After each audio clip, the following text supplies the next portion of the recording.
Hello बच्चों, हिंदी साहित्य की कक्षा में आप सभी का स्वागत है। हिंदी साहित्य की कक्षा 2 का अध्याय पानी और धूप को हम पढ़ने जा रहे हैं। इस पाठ को यानी इस अध्याय को हम सभी एक कविता के माध्यम से पढ़ेंगे।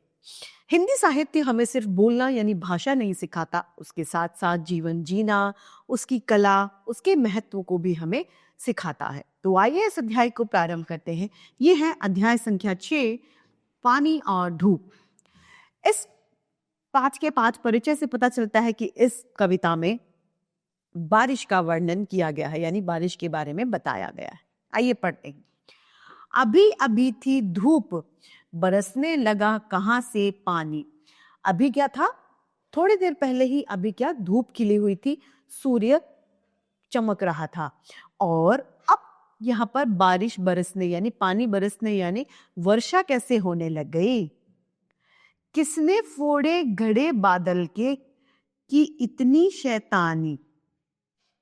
वो कहते हैं किसने बादल रूप के जो घड़े रूपी घड़े हैं उनको किसने फोड़ दिया और किसने ये शैतानी, किसने ये गलती की है ताकि बरसात होने लग गई है। सूरज ने क्यों बंद की कर लिया अपने घर का दरवाजा। जब बारिश होती है तो सूर्य क्या होते हैं, वो बादलों में छिप जाते हैं।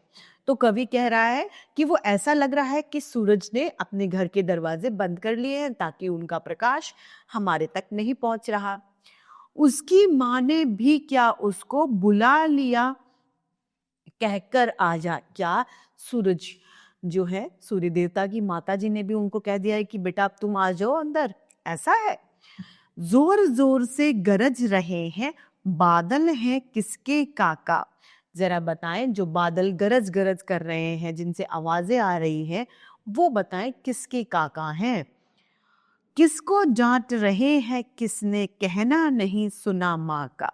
और बादल के गरजने से ऐसा प्रतीत हो रहा है कि बादल किसी को डांट रहे हैं। वो कह रहे हैं आखिर बादल किसको डांट रहे हैं और उसकी गलती क्या है कि उसने माँ की बात नहीं मानी। जब हम भी कभी माँ की बात नहीं मानते तो क्या होता है, हमें डांट पड़ती है। तो उसी तरीके से बादल भी किसको डांट रहे हैं और किसने उनकी बात को नहीं सुना है। किसकी बात को? माँ की बात को। इस सुंदर सी कविता की रचिता है सुभद्रा कुमारी चौहान। आइए इस कविता को एक साथ दोहरा लेते हैं। अभी अभी थी धूप बरसने लगा कहां से यह पानी। किसने फोड़े घड़े बादल के की है इतनी शैतानी।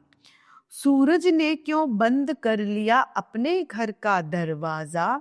उसकी माँ ने भी क्या उसको बुला लिया कहकर आजा। जोर जोर से गरज रहे हैं बादल हैं किसके काका। किसको डांट रहे हैं किसने कहना नहीं सुना माँ का। तो इसी के साथ हमारी हिंदी साहित्य की कक्षा यही समाप्त होती है। फिर से ऐसे रोचक अध्याय लेकर आपके समक्ष प्रस्तुत होते रहेंगे। आज के लिए इतना ही, फिर मिलते हैं। धन्यवाद।